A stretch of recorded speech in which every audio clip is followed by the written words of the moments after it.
నమస్తే. ప్రస్తుతం మనతో పాటు ప్రముఖ ఆధ్యాత్మికవేత్త, వేదిక్ ఆస్ట్రాలజర్ గోనుగంట్ల సురేష్ బాబు గారు ఉన్నారు. జూలై మాసంలో వృషభ రాశి వారి పరిస్థితి ఏ విధంగా ఉండబోతుందో గురుగారిని అడిగి తెలుసుకుందాం. నమస్కారం సార్. మణికంఠ గారు నమస్కారం అండి. సార్, జూలై మాసం, ఆషాఢ మాసం, వృషభ రాశి వారి పరిస్థితి ఎస్పెషల్గా ఎలా ఉండబోతుంది? ఎలాంటి ఛాలెంజెస్ వీళ్ళు ఫేస్ చేయబోతున్నారు? ఎలాంటి పరిహారాలు తీసుకుంటే బాగుంటుందంటారు? సో వృషభ రాశి వారికి లాస్ట్ మంత్తో, జూన్ మంత్తో కంపేర్ చేస్తే చాలా ఇంప్రూవ్మెంట్ ఉంటుంది. చాలా గ్రహాలు అనుకూలంగా ఉన్నాయని మనం చెప్పుకోవాలి. అయితే మనం వృషభ రాశి ఫలితాలు చూసే ముందు మీరు ఒక మాట అన్నారు, ఏమంటే ఆషాఢ మాసం, శ్రావణ మాసం అన్నారు. ఎలాంటి రాశి వాళ్ళకైనా సరే ఇందులో 4 విశిష్టత గల మాసం అండి. ఇది ఫస్ట్ మనకి ఆషాఢ నవరాత్రులు స్టార్ట్ అవుతున్నాయి. ఎవరికైతే భార్యాభర్తల మధ్య గొడవ అవి కోర్టు కేసుల దాకా వెళ్ళి అక్కడి నుంచి తెవలట్లేదు, ముందుకు వెళ్ళట్లేదు అనుకున్న వాళ్ళు. రెండోది, రియల్ ఎస్టేట్లో ఎవరైతే ఉన్నారో వాళ్ళు ప్రాబ్లమ్స్ ఉండి, పర్టికులర్ మన హైదరాబాద్ సరౌండింగ్స్లో అంత రియల్ ఎస్టేట్గా ప్రోగ్రెస్ లేదని అందరూ అనుకుంటూ ఉన్నారు వాళ్ళకి. మూడోది, వ్యవసాయదారులకి, అగ్రికల్చరల్ రిలేటెడ్ ఎవరైతే కనుక ఉన్నారో వీళ్ళంతా పంట దిగుబడి అధికంగా రావడానికి ఖచ్చితంగా చేయాల్సిన నవరాత్రులు ఏమంటే వారాహి నవరాత్రులు. ఇది ఈవినింగ్ టైం 8 తర్వాత చేయాలి. అమ్మవారికి ధూపం అంటే చాలా ఇష్టం. అమ్మవారి అష్టోత్తర శతనామాలు కానివ్వండి, అట్లీస్ట్ 12 నామాలు చేసి పంచోపచారాలతో అట్లీస్ట్ సింపుల్ పూజ కనుక చేసుకోగలిగితే దీక్షగా 9 రోజులు. ఈ దీక్ష సమయంలో ఒకటి నియమం ఏంటంటే వేరే వాళ్ళని ఎవరిని దూషించకూడదు, తిట్టకూడదు. జాగ్రత్తగా మనం చక్కగా ఉండి కనుక చేసుకుంటే ఆ ప్రాబ్లమ్స్ అన్నీ పోతాయి. వీటితో పాటు గురు పూర్ణిమ జూలై 10th ఉందండి. ఈ ఏమవుతుందంటే గురు పూర్ణిమ రోజు కనుక వీళ్ళు గురువులకి ఆశీర్వాదం తీసుకుంటే జ్ఞానం కానివ్వండి, చదువు, ధనము, సంతానం ఇవన్నీ ఇలా కలిసి వచ్చేస్తాయి. తర్వాత మన పిల్లలు సరిగ్గా చదవకపోతే ఇవి కనుక చేపిస్తుంటే చాలా బాగుంటుంది. వీటితో పాటు నాగ పంచమి అంటారు. దీన్ని శ్రావణ మాసం యొక్క పంచమి అంటారు. మనకి నాగులకి నాగదేవతను పూజిస్తుంటారు. ఎవరికైతే పిల్లలు కావాలనుకుంటున్నారో, మిస్క్యారేజ్ అవుతుందో వీటితో పాటు వీళ్ళకి పిల్లలకి తల్లిదండ్రుల మధ్య ఎప్పుడు సరిగ్గా పొంతన ఉండదు, అంటే కుదరదు అనమాట. వాళ్ళని వీళ్ళు వాళ్ళు ఒకళ్ళు బాధ పెట్టుకుంటూ ఏడ్చుకుంటూ, కొంతమంది మా అబ్బాయిలు మా మాట వింటలేదని, లేదంటే వాళ్ళయ్యో బాధలు వీళ్ళు బాధలు పడటం చేస్తూ ఉంటారు. ఇలాంటి వాళ్ళు కనుక ఈ నాగుల చవితి కనుక, నాగుల పంచమి కనుక చేసుకుంటూ ఉంటే ఆ బాధలన్నీ పోయేసి చక్కగా ఉంటారు. సో ఇవి 3 ముఖ్యమైన విశేషాలు. వాళ్ళకి ఏ రాశినే కానీ ఖచ్చితంగా చేసుకుని ఈ బాధల నుంచి బయటపడవచ్చు. ఇది సమయానుగుణంగా సంవత్సరానికి ఒకసారి వచ్చే మంచి అకేషన్స్ అని మనం చెప్పాం. ఎందుకంటే నాగపంచమి ప్రతిసారి రాదు కదండి. అలానే వారాహి నవరాత్రులు సరిగా గురుపూర్వం కూడా మళ్ళీ 1 whole year అంతా ఆగాలన్నమాట. మంచి టైము అని నేను చెప్తున్నానండి. సద్వినియోగం చేసుకోవాలని కోరుకుంటున్నాను. ఇప్పుడు వృషభ రాశి కిందకి వస్తే వీళ్ళకి కృతిక 2-3 పాదాలు, రోహిణి 1, 2, 3, 4 పాదాలు, తర్వాత మృగశిర 1, 2 పాదాలు అంతా కూడా వీళ్ళకి వృషభ రాశిలో ఉంటారండి.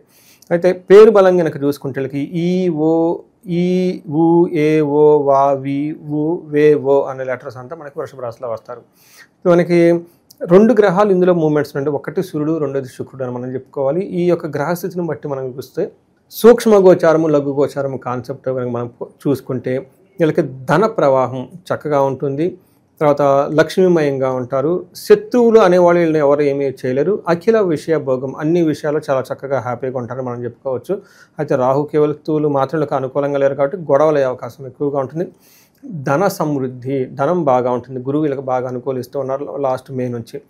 ఇలాంటి సందర్భంలో గ్రహం వైజ్గా మనం చూసుకుంటే వీళ్ళకి సూర్యుడు 3వ ఇంట్లో ఉండి మంచి యోగ్యతను ఇస్తున్నాడని మనం తెలుసుకోవాలి. మహర్షులు ఏం చెప్తారంటే ఆరోగ్య నిత్య సంతోష బంధుమిత్ర సమాగమ అర్ధలాభ పుత్ర సౌఖ్యం ఇష్ట సిద్ధి తృతీయగే అని మనకి సంస్కృతంలో చెప్తారు. అంటే ఆరోగ్యంగా ఉంటారు, సంతోషంగా ఉంటారు, బంధుమిత్రులతో చక్కగా కలిసి ఉంటారు, అర్ధలాభం ధనం ప్రకారంగా చాలా బాగుంటారు, పుత్రులంతా సౌఖ్యంగా ఉంటారు, ఇష్ట సిద్ధి అనుకున్న పనులన్నీ చక్కగా అవుతూ ఉంటాయి అని చెప్తూ ఉంటారు. అయితే ఫాదర్కి హెల్త్ విషయంలో కొంచెం జాగ్రత్తగా ఉండాలి.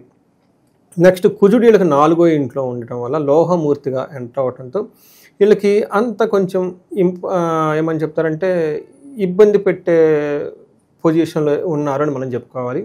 బట్ అవి కూడాను మేనేజబుల్, కంట్రోలబుల్ రేంజ్లో ఉన్నాయని మనం చెప్పుకోవచ్చు. ఇందులో మన కుజుడు కనుక చూసుకుంటే ఏమని చెప్తారంటే భాగ్యహాని, భయం, క్రూరం, బంధువైరం, ధనక్షయం అని చెప్తారు. రోగ పీడాది సంతాప చతుర్థ స్థానికే కుజే అని చెప్పి మనకు సంస్కృతంలో చెప్తారు. దీని మీనింగ్ ఏంటంటేనండి వచ్చే ఆదాయం కొంచెం తగ్గే అవసరం ఎక్కువగా ఉంటుంది, భయంగా ఉండొచ్చు, క్రూర బుద్ధి, బంధుబలం అని చెప్తాడు, ధనక్షయమం, రోగం వల్ల పీడింపబడే అవకాశం ఎక్కువగా ఉంటుంది 4th హౌస్లో ఉండటం వల్ల. ధన ప్రవాహం మళ్ళీ వచ్చేటట్టుగా ఉంది, మానసిక ఒత్తిడి అధికంగా ఉంటుంది. అంటే కుజుడు కొంచెం మిక్స్డ్గా కొంచెం ధనాన్ని ఇస్తూ కొంచెం ధనాన్ని తగ్గిస్తూ తర్వాత సుఖస్థానానికి సంబంధించిన విషయాలు, ఇంటికి సంబంధించిన బంధువులతో గొడవలు ఇవన్నీ చూపిస్తూ ఉన్నాడు. ఇవన్నీ బేసికల్గా ఇంటర్పర్సనల్ స్కిల్స్ అని నేను చెప్తూ ఉంటాను. ఇక శుక్రుడు వీళ్ళకి ఫస్ట్ హౌస్లో ఉండటం వల్ల ఒక గేమ్ చేంజర్. ఇప్పటిదాకా మనకి సూర్యుడు బాగున్నారు, కుజుడు మిక్స్డ్ రిజల్ట్ ఇస్తున్నాడు, శుక్రుడు బాగా మంచి సపోర్ట్ ఇస్తున్నారు అనమాట. అందుకని ఈ రాశి వాళ్ళకి ఆల్మోస్ట్ 80% చాలా బాగుందని మనం చెప్పుకోవచ్చు. మనకి సంస్కృతంలో ఏమని చెప్తుంటే అర్ధలాభాచ సౌఖ్యం పరస్త్రీ సంగమం తదా యత్నకార్యార్థలాభస్య జన్మకే భృగునందని అని చెప్తారు. అంటే వీళ్ళకి అర్ధలాభం ఉంటుంది, స్త్రీల ద్వారా సౌఖ్యంగా ఉంటారు, పరస్త్రీ సంగమం వేరే స్త్రీలతో కలిసి ఉండటం ఇవన్నీ జరుగుతూ ఉంటాయి. ఇది స్త్రీలైతే. స్త్రీలు అనుకోండి పురుష సౌఖ్యం అని మనం చెప్తాము. తర్వాత వేరే వాళ్ళతో కలిసి చక్కగా వాళ్ళకి కావాల్సిన పనులన్నీ, వాళ్ళకి కావాల్సిన ఏమన్నా ఉంటే సాధించుకునే అవకాశం అంత అనుకూలంగా ఉంటుంది. యత్న కార్య లాభార్థ సాత్, ఏదైనా కనుక పని చేస్తే అందులో విశేషమైన లాభం ఉంటుంది అని మనకు చెప్తారనమాట. అంతేకాకుండా ఈ రాశి వాళ్ళు లేడీస్ అయితే కనుక జెంట్స్తో ఏమైనా కనుక అప్పటిదాకా ప్రాబ్లమ్స్ ఉంటే అవన్నీ సార్ట్ చేసుకోవడానికి చాలా ఈజీగా ఉంటుంది. అదే కనుక జెంట్స్ అయితే కనుక లేడీస్తో అంతకుముందు ఏమైనా కనుక ప్రాబ్లమ్స్ ఉంటే అవి కూర్చొని కలిసి మాట్లాడుకుంటే ఒక మంచి సొల్యూషన్ వచ్చే అవకాశం ఎక్కువగా ఉంది. ఈ ప్రకారంగా గ్రహం వైజ్ మనం చూసుకుంటే వృషభ రాశి వాళ్ళకి బాగుందని మనం చెప్పుకోవచ్చు. అలా గురుగారు, ఈ రాశిలో ఏ నక్షత్రాలు వాళ్ళు ఉంటారు, పర్టికులర్గా వాళ్ళకి ఎలా ఉండబోతుంది నెల? ఇందులో మనకి కృతిక, రోహిణి, మృగశిర నక్షత్రాలు ఉంటాయి. ఇందులో కృతిక నక్షత్రం వాళ్ళకి కనుక చూసుకుంటే అంతా బాగుంది, ఐశ్వర్యంగా ఉంటుంది, జయప్రదంగా ఉంటుంది, మృష్టాన్నం తింటారు, చక్కగా భోజనం అంతా చేస్తుంటారు, బంధించబడినట్లుండే ఒక సిచ్యువేషన్ వీళ్ళకి ఏదో ఒక సిచ్యువేషన్ వస్తుంది, కన్ఫ్యూజన్లో ఉంటారు ఎటు వెళ్ళాలి ఏంటా అనేది. ఇది ఒకటి. తర్వాత రోహిణి నక్షత్రం వాళ్ళకి ఐశ్వర్యవంతంగా ఉంటుంది, జయప్రదంగా ఉంటుంది, ధనలాభం ఉంటుంది, మృష్టాన్నం తింటారు, చక్కగా అన్ని విషయాలు బాగుంటారు.